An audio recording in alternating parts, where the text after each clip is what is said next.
So what's up? Kamusta? Ayos pa tayo dyan. So nandito tayo ngayon sa may Motoposh Pulilan branch para sa update natin dito sa motorcycle na to. At ngayon 2025, tingnan natin kung sulit pa rin nga ba yung presyo at yung specification nitong Motoposh Evo 150 na version 3. So tara, samahan nyo ako, alamin natin yan, walk around na natin. Ayos na ayos yan. Give me a sign, will everything be alright? I need a sign, cause I don't wanna waste my time. Sometimes I don't wanna wake up, I feel tired in my bed, wanna lay up, watch TV instead, about fake love. Let the drama unfold with my brain numb. Yeah, I'm still digesting everything that's going on, second guessing if this world is a place worth saving. I feel lost in this world.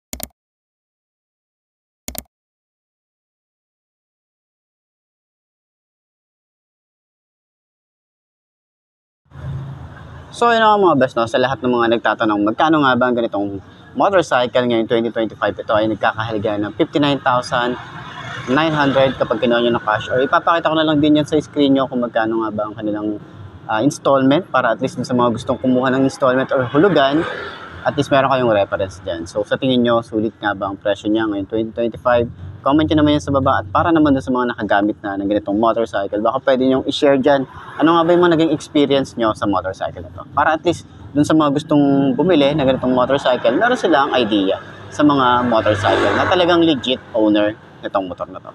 Ayos yan, di ba? As of lately, give me a sign, will everything be alright? I need a sign, cause I don't wanna waste my time. I wish I knew if all of my dreams would come true. I wanna be free, I gotta find a way to believe. All I know is that if I give up then it's over, but if I keep going every day's a bit closer. Highs and the lows feels like a roller coaster, it's never over.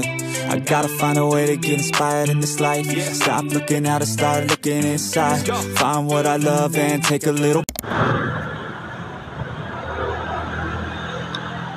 So yun nga ngayon 2025, available pa rin naman dito sa may Motoposh itong Evo 150 version 3. Meron silang tatlong unit dito, ito yung kulay white, and then meron silang gray and red na matte finish.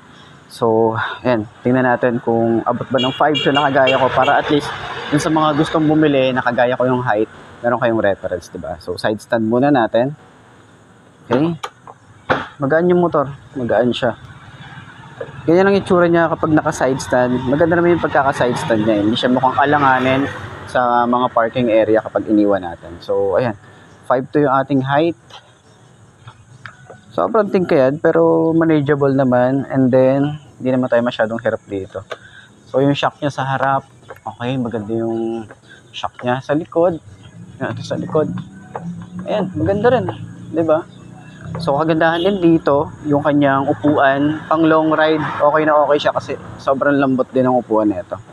Yan, tapos meron din tayong gulay board and then utility hook para at least doon sa mga gamit natin, ayan, secure pa rin. Okay, marami pa rin tayong mailalagay. At syempre, pwede tayo maglagay ng top box dito sa atin, or palitan na lang natin yung bracket para dito and then maglagay tayo ng top box. So, ayan. So kagandahan din dito, meron na rin siyang USB charging port, and ayan, yung panel niya is naka fully digital na rin. So meron din tayong brake lock dito. So yung forma niya, panalo pa rin yung forma nito. At syempre alam naman natin kung saan talaga siya inspired, okay, yung motorcycle na to. So ito ay carb type pa rin naman, pero malay naman natin is maglabas din sila ng fuel injection nito soon, di ba?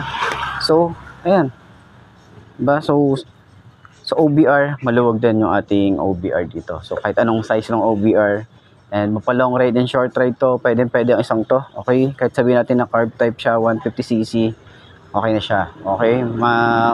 Maganda rin yung performance na to. Pero dun sa mga nakagamit na ng ganitong motor, share nyo dyan sa comment section ano yung mga naging experience nyo rito, para at least, diba, dun sa mga willing na bumili, meron na silang idea. So, yan. So ilalagay ko na lang din dyan yung kanilang contact number dito, or puntahan nyo na lang dito sa Motoposh Pulilan branch, para at least dun sa mga motorcycle na gusto nyo makita, is papakita ko na lang din siguro sa inyo yung iba pa nilang mga unit, para at least meron kayo idea ano pa yung mga motorcycle na available nila ngayon. So yan, Okay. Center stand ulit natin. Tingnan natin kung magaan din siya yung center stand. Okay. Ayan. Magaan din. Ayos. So, yun na nga. Ikutan naman natin itong Evo 150 version 3 ng Motoposh. So, meron silang kulay white dito. Dito naman sa side natin, ito yung kulay gray and kulay red. So, pakita ko na lang din siguro sa mga susunod na update para at least maikot ko rin kayo dito sa branch nila. So, tara. Ikutan na natin at alamin na rin natin. At alam ko, matagal na rin tayo hindi nakapag-update para dito. Ito na yung pagkakataon natin ngayon. 2025. So, tara. Samahan niyo ako.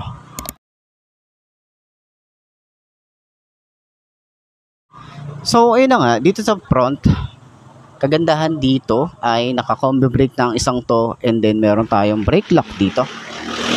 Ganyan ang itsura niya. So, maganda yung design, no? Ang lapad din nito. Tapos yung design niya rito sa harap, meron tayong combination ng black and white.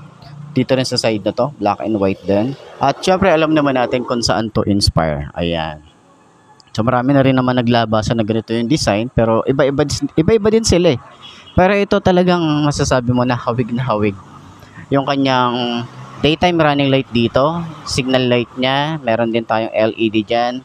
Yung kanyang headlight is LED rin, and then maporma din yung kanyang design. Ayan. Sa front fender naman, ayan, flexible din siya. Ganda rin ng kanyang plastic na ginamit, and then combi brake, makikita natin dito, side by side naman siya.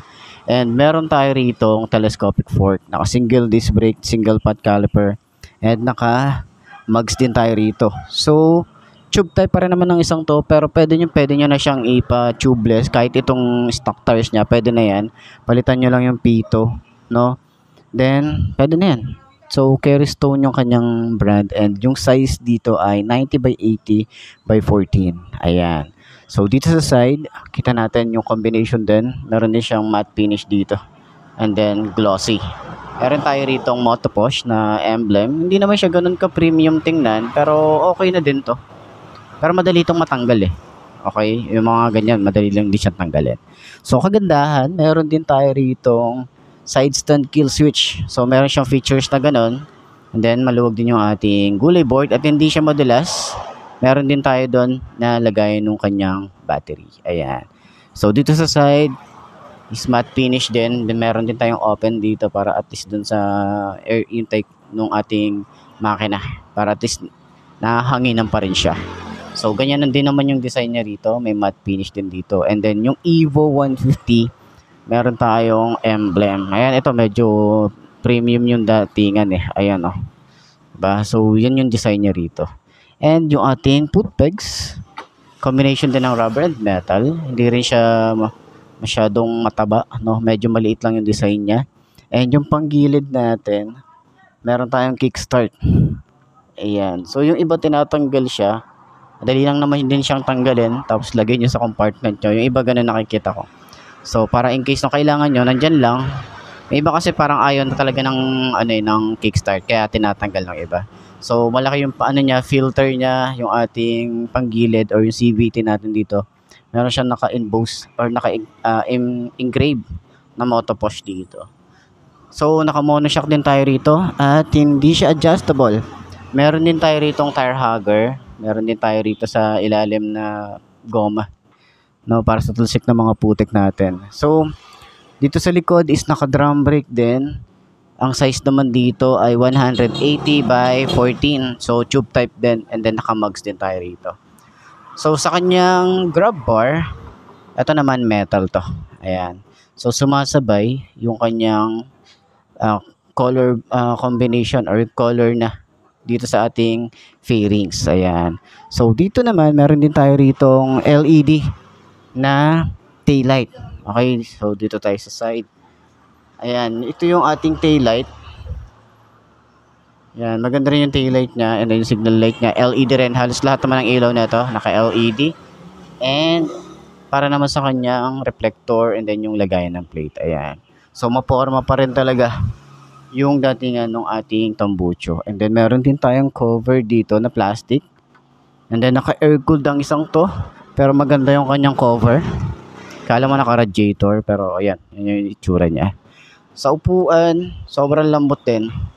Ayan, sobrang lambot and makapal yung ating foam na ginamit dito. And meron tayong compartment. Meron din tayo ritong helmet hook. Okay, yung ating gas tank malinis lang. Ganda ng design din dito. Tapos dito sa upuan, pwede tayo maglagay ng mga bag dito. Tapos dito basic tools. Ayan. So sa kanyang panel gauge is naka fully digital tayo rito. Ayan, nakita natin dito is yung kanyang signal light, engine check. Ayan, hindi ko masyadong makita yung battery. Ayan, so dito meron tayong select and set and may auto push din dito. So yung switches niya sumasabay din pero ordinary plastic pa rin naman. Wala namang masyadong special dito. Pero ito ay may combi brake na din. Ayan. Okay, harap at likod yata ito may combi brake May hazard switch tayo rito. Meron tayong on and off ng kanyang park light, headlight, electric starter. Yung grip niya makapal, malapad or mataba. Tapos yung kanyang throttle, medyo malalim ng konti. Ayan, so responsive naman siya. And then, yung ating lever din dito, medyo manipis lang yung part dito. Tapos smooth naman siya. Ating flasher, high and low, busina, and then yung signal light niya. Ayan. So dito sa side, meron tayo ritong USB charging port. Ayan, kung gusto nyo mag-charge ng ating mga gamit, pwede naman. And then, medyo malalim din yung part ng ating side pocket. Pero hindi ko advise na mag-charge kayo habang bumabiyahe. Kasi baka malaglag. So, dito naman sa side, medyo mababaw lang din. And, yung ating ignition, maganda rin yung itsura niya. May shutter lock din tayo rito. Then, dito na rin binubuksan yung ating seat. Tapat nyo lang sa seat. Then, ayan. Madali naman siya. Napaka-smooth lang din. Utility hook, meron din tayo dito. So, yan yung itsura niya. Okay. Yun naman yung ibang color variant or other color nila. Ayan. So, ayan. So, tingin nyo, sulit nga ba ang kanilang forma and then yung presyo niya ngayon 2025. So, comment nyo naman yan para at least malaman ko din yung opinion nyo. Ayos yan, diba?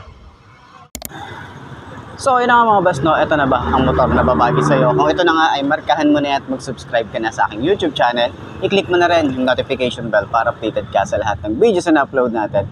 Dito araw-araw, so laging tatandaan wala sa brand ng motor. Ang tatagal niyan, kung di na sa pag-aalaga mo yan, tatagal yan, ayos na ayos yan. So, kita-kita na lang ulit tayo bukas. I'm Mark D. Ciao. Maraming salamat sa inyo. Kabush. I will make it happen one day. You gon' see my face in my name. Came to this place to be great. Okay.